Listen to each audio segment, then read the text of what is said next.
And you're live. Good morning, everyone. My name is Representative Jubilee McGill, and it's my pleasure to call the first meeting of the Vermont Advisory Council on Child Poverty and Strengthening Families. It's the first meeting since 2020, I believe, and we have a lot of work to do. So I am very happy to be here with all of you and to jump in. We do have a very full agenda today. I hope you've all had a chance to look at it. We're gonna do some introductions real quick, and then we're just gonna switch. Well, we'll start with Katie kind of doing a review of the committee charge, and then we'll do the election of the chair and possible vice chair. So yes, I'm Representative Jubilee McGill, and I am the representative from House Human Services. Mr. Sure, I'm Amy Rose. I am the policy director with Voices for Vermont's Children. Hi, I'm Olivia Graffio Cohen. I'm a staff attorney at Vermont Legal Aid. Karen Lafayette. I am the legislative liaison for the Vermont Low Income Advocacy Council, and I was on the original Child Poverty Council as well, and a former rep. I'm Sarita Austin. I'm from Colchester. I'm a representative for Colchester 19. Colchester has 2 districts, and I'm on the education committee. Okay. Do you want to start with Zoom? Ginny, you want to start? Sure. Thanks all for being here. I'm Ginny Lyons, Chair of the Senate Health and Welfare Committee and one of the Senate appointees to the council. It's great to be here. Thanks. Jenna? Thanks. I'm Jenna O'Farrell. I'm the Executive Director of Northeast Kingdom Community Action, and I'm here representing the Vermont Community Action Partnership, which is made up of our friends at Capstone, CVOEL, Brock, and SEVCA. Thanks. Seth? Good morning, everyone. Seth Baden. I'm president of the Vermont Business Roundtable. We are a CEO membership organization that covers the state of Vermont. Thanks. And is it Kaya? Yeah. Hi, I am Kaya Ganguly.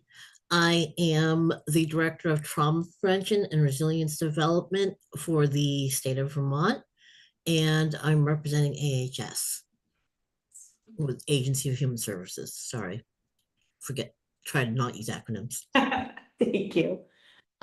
Stacy.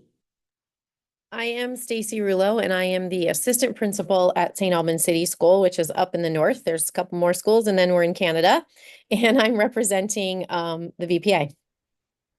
Great. Nolan? I'm Nolan Langlois. I am with the Joint Fiscal Office. And Katie? My name is Katie Ballard. I'm here representing the Vermont Coalition for Disability Rights. I was on the council a few years ago, and so I'm really excited to see it back here today. And I apologize for my camera. I'm driving. As soon as I'm home, I will have my camera back on. Thank you. And then, do you want to introduce yourself? Mike Perrott, Director of Legislative Operations and Committee Assistant for the Advisory Council on Child Poverty and Strengthening Families. Katie McLinn, Office of Legislative Counsel. Great. Okay, Katie, do you want to give us a review of the committee charge? Would love to. Good morning, everybody. Katie McLinn, Office of Legislative Counsel. I'm going to share my screen, and we should all be looking at the 2018 legislation, Act 207. So I'm going to go through this in some detail.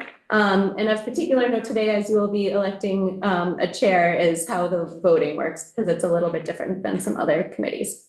So in our subsection A, we have the reason why this advisory council was created, to identify and examine structural and other issues in Vermont that lead to families living in poverty and create conditions that prevent families from moving out of poverty, and also to advance policies that promote financial stability and asset building, support safety nets for families with low income, and mitigate the effects of childhood poverty. Subdivision 2 goes on to say that the advisory council is to provide guidance and recommend policies that either reduce incidences of or mitigate the effects of childhood poverty. It shall serve as an educational forum for both its members and the public, And the advisory council shall use data better to understand existing and emerging challenges to children and families living in poverty. In subdivision 3, the advisory council is tasked with monitoring the development and implementation of AHS's childhood trauma response plan that was required by statute in 2017. And then we get to voting. So you'll see that this subsection B is divided into two subdivisions, subdivision 1 and subdivision 2. Subdivision 1 governs those members of the council who are voting. So some members have a voting authority, some members will not be able to vote. There are 15 voting members, and that includes the 3 members of the Senate, 3 members of the House, the member appointed by Voices for Vermont's Children, member appointed by the Vermont Low Income Advocacy Council, the member appointed by Vermont Legal Aid, the member appointed by the Vermont Coalition for Disability Rights, a member appointed by the Vermont Affordable Housing Coalition, a non-governmental designee of the Child and Family Trauma Work Group, who does not otherwise represent an organization with a membership on the council, an employee of the pre-K through grade 12 public education delivery system in Vermont, appointed jointly by the executive directors of the Vermont Superintendents Association, Vermont Principals Association, and Vermont Council of Special Education Coordinators, a business owner appointed by the Vermont Business Roundtable, and a member appointed by the Vermont Community Action Partnership. So those are the 15 voting members. And we also have members who are not voting members. There are 5, and these are individuals, the Secretary of Education or the Secretary's designee, the Secretary of Human Services or designee, Commissioner for DCF or designee, Commissioner of Health or designee, and the Commissioner of Labor or designee. In terms of assistance, this council has the assistance of the Office of Legislative Counsel and the Joint Fiscal Office. Work products. A few possible work products. The first is a compilation of minutes. So on or before January 1st of each year, the Advisory Council is to submit to the General Assembly a compilation of meeting minutes from the previous calendar year that summarizes the Advisory Council's activities and decisions. So this is the same as in previous years. Mike has prepared the minutes and we've kind of attached them as a supplement to our recommendations. 2 is the recommendations. So this is not a full report, but this is a list of policy recommendations and legislative priorities. And this either goes to the General Assembly or to the appropriate state agency or organization that are aimed at reducing incidences of or mitigating the effects of childhood poverty. So we're trying to direct the policy recommendation to the appropriate entity, whether it's the General Assembly or state agency or organization. And lastly, there is the option to prepare legislation. This legislation, as with all legislation, would have to be introduced by a legislator, but the council collectively can work on a piece of legislation that would be introduced through a legislator. In terms of meetings, we have the member of the House Committee on Human Services calling the first meeting. Each year, the Advisory Council is to select a chair from among its legislative members at the first meeting. And the Advisory Committee may select a vice chair, but it doesn't need to. Again, that would be from among legislative members. A majority of the voting members are to constitute a quorum, and at least once annually, the Advisory Committee shall meet in a location other than the State House for the purpose of receiving testimony from members of Vermont families experiencing poverty or organizations providing direct services to Vermont families experiencing poverty. So you have that responsibility. And then when we go into subdivision 5, we start talking about benchmarks. And this is something I emailed the group about prior to our first meeting. So this is a 10-year advisory council. The council ceases to exist July 1, 2028. And there was a requirement that halfway through the work of this committee in 2023, the Advisory Council was to conduct a midterm review of its achievements, effectiveness using results-based accountability. And And then we have some benchmarks that were listed as what that midterm review is going to be. As we all know, the 2023 meeting didn't happen.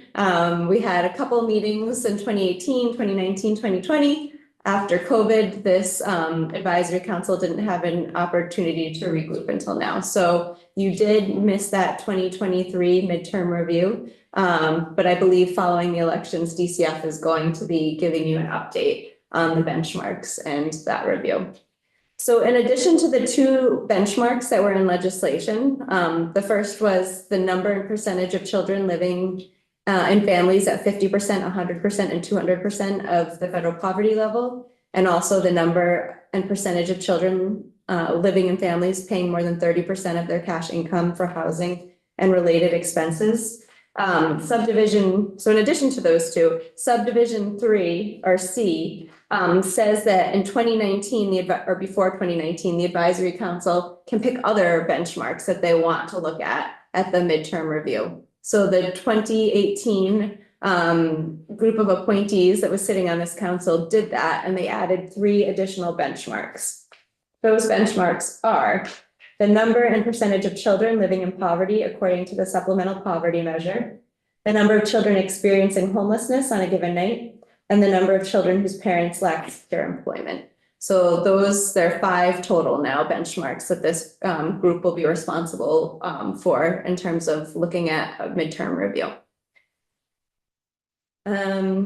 Compensation and reimbursement for attendance at meetings during adjournment of the General Assembly. A legislative member who was serving in their capacity as a legislator is entitled to per diem and compensation and reimbursement of expenses for not more than 6 meetings. So similarly, other members of the council who are not employees of the state of Vermont and who are not otherwise compensated or reimbursed for their attendance are entitled to per diem compensation and reimbursement of expenses for not more than 6 meetings. And we have where the payments are coming from. So that is it for the charge. Great. Thank you so much, Katie. You're welcome. And so now we will do the election of a chair and a vice chair if we should so choose. Are there any nominations or people who are interested? Senator Lyons? Thank you, Representative McGill. I would like to put Representative McGill's name in nomination for chair of the council. Thank you. Do we have to do a second? Or... yeah. Okay, we can do a second or other. Second. Okay, thank you, Representative Austin. Any other nominations or discussion? Okay, I guess we will vote. Yep, so just your voting members. So if somebody is representing the administration, then they cannot vote. So it can only be legislators and members who are not representing the administration who can vote. Okay, I'm going to abstain, but I will have folks raise their hands. Wait, before you abstain, may I ask, are you willing to chair the council? Yes, I will. Thank you, Senator. I appreciate it and your faith in me, and I will accept the nomination. So yes, so I will abstain. Can I have folks raise their hands if they approve of me being vice chair? Chair. Or chair. Sorry. Already trying to get out of it. 6. Keep your hand up. Okay, 7, 8, 9. Okay. Any no's? And any other abstentions? Okay, well, thank you so much. I would like to move to nominate Senator Lyons as vice chair. Second. Okay. Any other nominations or discussion? Okay, Senator Lyons, do you accept? Thank you. I would look forward to working with you and the rest of the council as vice chair. Great. So can I have all those in favor, please raise your hands?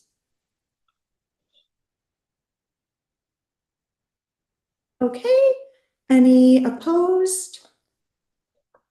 And any abstentions? Okay, well, thank you all. We will now have the deputy commissioner joins. Not yet. Okay.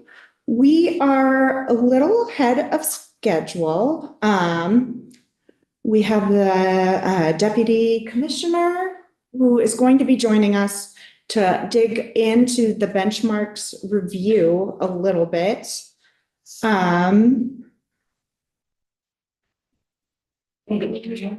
What? I can email her and see if she's ready. Okay.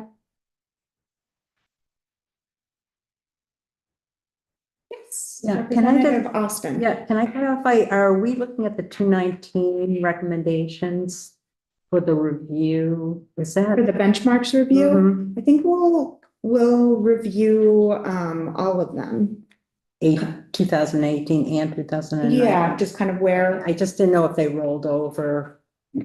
So they're taken collectively. So now you have 5 benchmarks total and you're looking at the data as compared to 2016 is what you were directed to do in statute. Yep. Great, thank you. Are the folks on Zoom, are you able to hear Katie when she speaks from there? Yes. Okay, great. Yes. Don't have to move. Okay, maybe. Do folks know how to, do folks know how to access prior years of the council's work on our website? If you'd like, I can kind of. Yeah, why don't we do a tutorial? Just to walk folks through so that new members of this council can look back. So when you go to the General Assembly website, the easiest way excuse me, the easiest way to do it is committees. And this is an other committee. And then you'll see alphabetically the Advisory Council on Child Poverty and Strengthening Families. When you get to that, this is the current website, 2023 through 2024 with the membership. And any documents for this meeting will be here, the agenda, all of that. But if you wanted to go to 2018, you would click on Change Session. And then using the drop-down menu, maybe go to 2019 to 2020 session. When you do that, it automatically goes back to that version of the Advisory Council on Strengthening Families. You can see the membership. And down here are all documents that were posted and during the meetings of the council that year. So you can see 2018 recommendations, 2019 recommendations. And this can be a very useful tool for new members of the council that are catching up. Thank you. Yeah, thank you. Yeah. Why don't we take a break and see if we hear from the deputy commissioner, and then otherwise we can rethink